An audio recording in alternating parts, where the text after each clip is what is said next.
Oi, gente, boa tarde, tudo bem? Continuando então, né, com o nosso conceito de lógica, como nós conversamos na aula de ontem, hoje nós vamos começar a estudar então a lógica proposicional, tá? Vocês já estão até um pouco habituados com esse termo proposição, que vez ou outra eu estava utilizando nas nossas aulas de silogismo, é, ou falando em premissa, né, que seria a terminologia mais correta, ou proposição, que na verdade é praticamente a mesma coisa. Bom, o que nós vimos até agora foi a lógica aristotélica. Então a gente já viu que foi ele o pai, né, do raciocínio lógico aí, e estudamos o silogismo.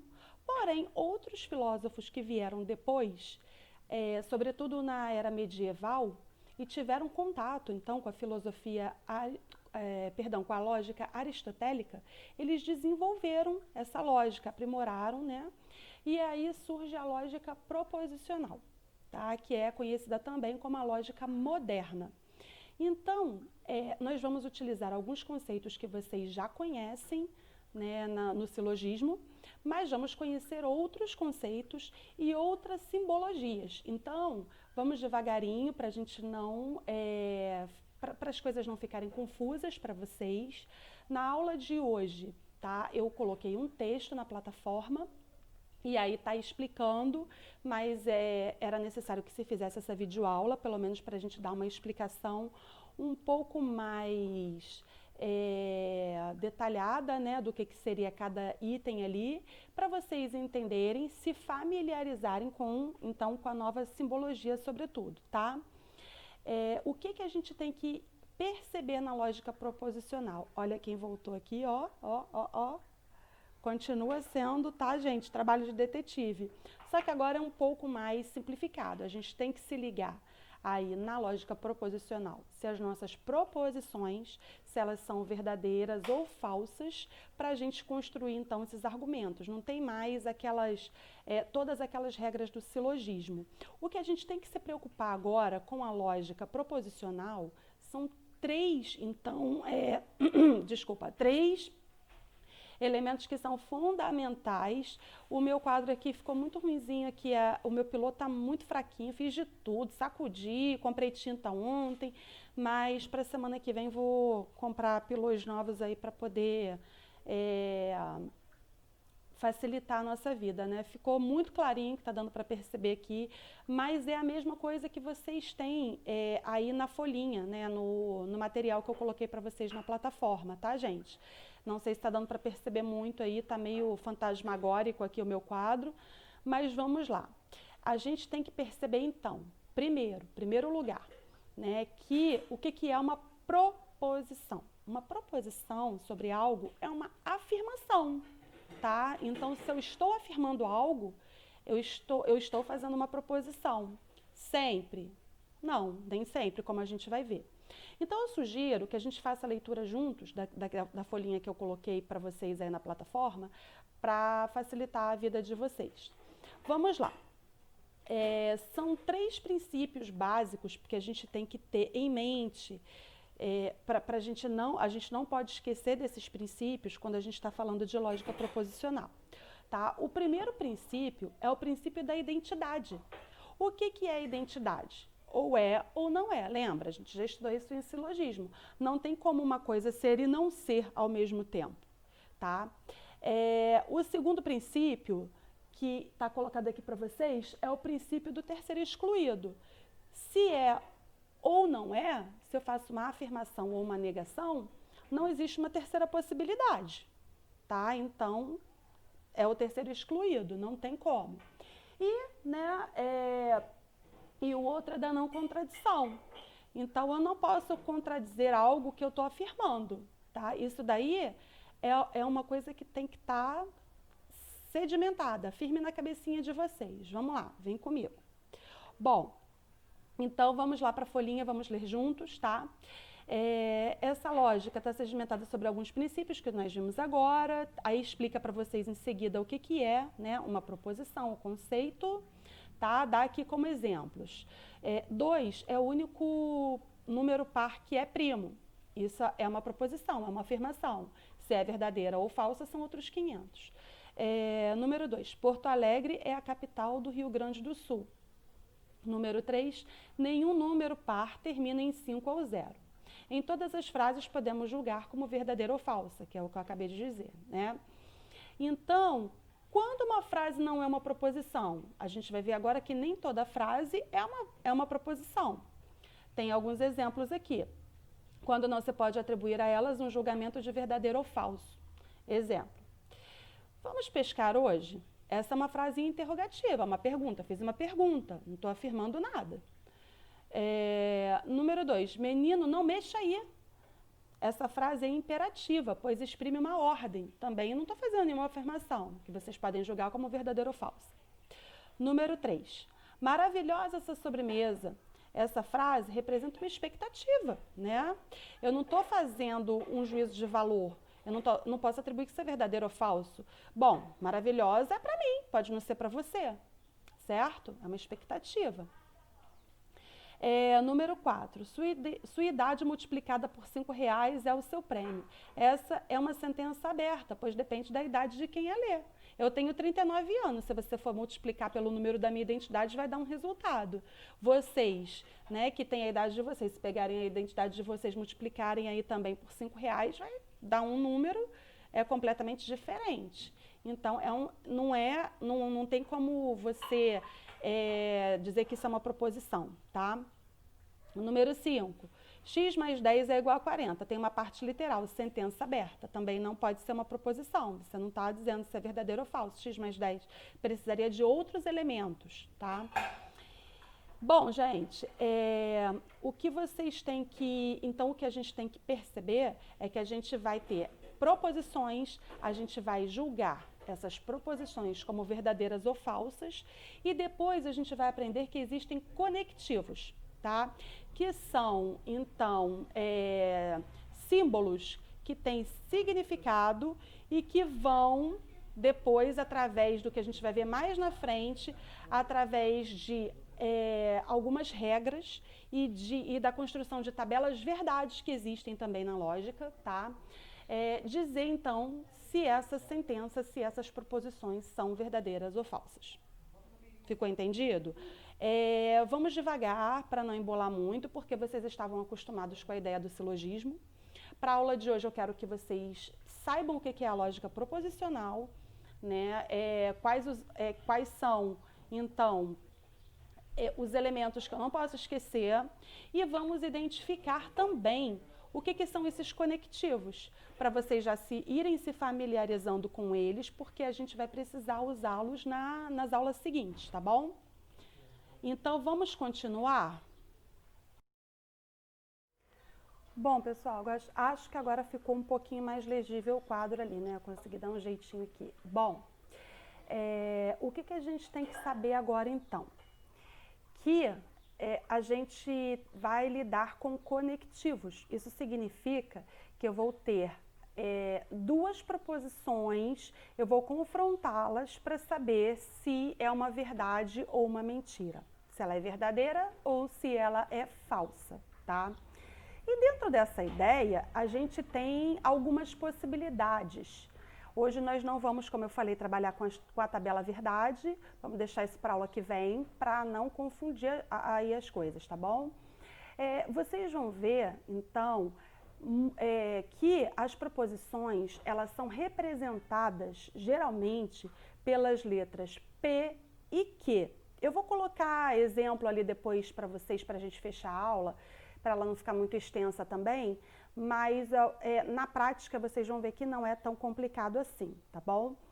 Primeiro, a gente tem como conectivo a negação. Qual que é o símbolo da negação? É o tio, tá? Então, por exemplo, a negação de Cristiane é alta, não é Cristiane é baixa, e sim Cristiane não é alta. É assim que se faz na lógica, tá? Então, se eu colocasse, por exemplo, Cristiane é alta, seria o P. O que seria o não P? Né? Cristiane não é alta. Seria não P, né? Então, é isso. A negação de P é sempre não P e ele é representado pelo tio. Se você vê isso daqui não P, você já vai saber que se trata de uma proposição negativa, beleza? Segundo, nós temos a conjunção, né? P e que é representada por esse símbolozinho aqui, ó, tá? Pelo circunflexo. Então, vocês vão ver que P e Q, se tiver representado, poderia estar representado também assim, ó. É a mesma coisa. P e Q, tá? Isso significa P e Q. Temos a disjunção. A disjunção seria P ou Q, ou é P ou é Q. E aí vai estar representado por esse símbolo aqui, que é o contrário, né, da conjunção. É como se fosse um Vzinho. Então, P ou Q também poderia ser P ou Q. É a mesma coisa, tá bom? Número 4, a condicional. Se P, então Q é uma condição. Se é P, então tem que ser Q também. E vai ser representado por essa setinha. Esse aqui é o exemplo mais clássico, mais famoso aí da lógica proposicional, tá? E por último, a bicondicional. C e somente P. C e somente C, tá? Só é P, só vai ser Q, C e somente C, se for Q. P. Me enrolei para explicar, né? Só vai ser P se somente se for Q. E o contrário, a volta também tem que ser válida. Só vai ser Q se e somente se for P. Tem que falar devagar para não confundir. Bom, eu vou deixar então um exemplo de cada um que eu acho que vocês vão conseguir entender melhor, tá bom? Então, pessoal, na mesma ordem, né, que eu coloquei número 1, número 2, número 3, número 4 e 5, corresponde aos conectivos que nós estamos estudando, na mesma ordem. Depois, se vocês puderem até anotar isso nos cadernos de vocês, vai ser bom para memorizar, tá bom? É uma forma mais simples do que está aí no texto que eu coloquei para vocês na plataforma. Então, vamos dar um exemplo aqui, né? Vamos lá, a gente tem uma primeira proposição, que é uma afirmação. Ana é feia.